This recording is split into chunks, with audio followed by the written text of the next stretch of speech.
नमस्कार मंडळी. श्रीदेवी प्रसन्न हा पिक्चर रिलीज झालेला आहे.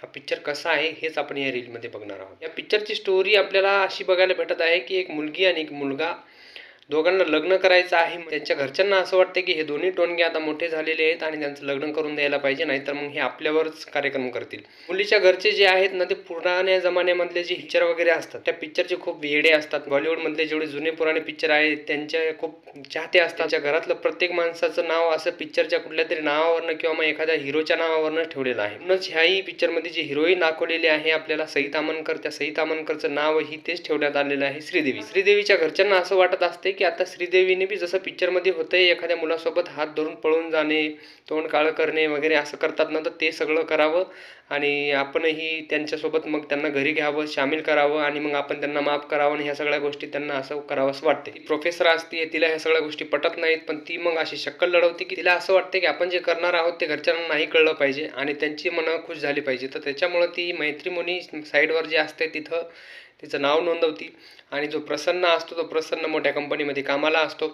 त्या टोनग्याला कोणी बायको भेटत नाही आणि त्याच्यामुळं तेही बायकोच्या शोधामध्ये असते. मग या दोघांची तिथं भेट होती आणि हे दोघं एकमेकांना भेटतात आणि तिथून पुढं सुरुवात होती त्यांची पानसट लव्ह स्टोरी. ओव्हरऑल बघायला गेलं तर पिक्चर खूप चांगला होता.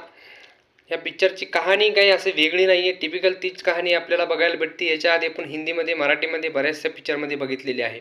सिद्धार्थ चांदेकर आतापर्यंत तुम्ही बघितलेलं आहे की सिद्धार्थ चांदेकरनी लगातार 2-4 पिक्चर हिट दिलेले आहेत, जसं की झिम्मा 2 झाला, ओले आले झाला आणि आता हा त्याचा श्रीदेवी प्रसन्न पिक्चर येतोय. बाय द वे आणखी एक गोष्ट तुम्हाला सांगावीशी वाटते की श्रीदेवीचा आणखी एक पिक्चर येत आहे भूमी पेडणेकरसोबत आणि ज्या पिक्चरचं नाव आहे भक्षक, ज्यामध्ये ही पोलीस ऑफिसरची भूमिका साकारणार आहे.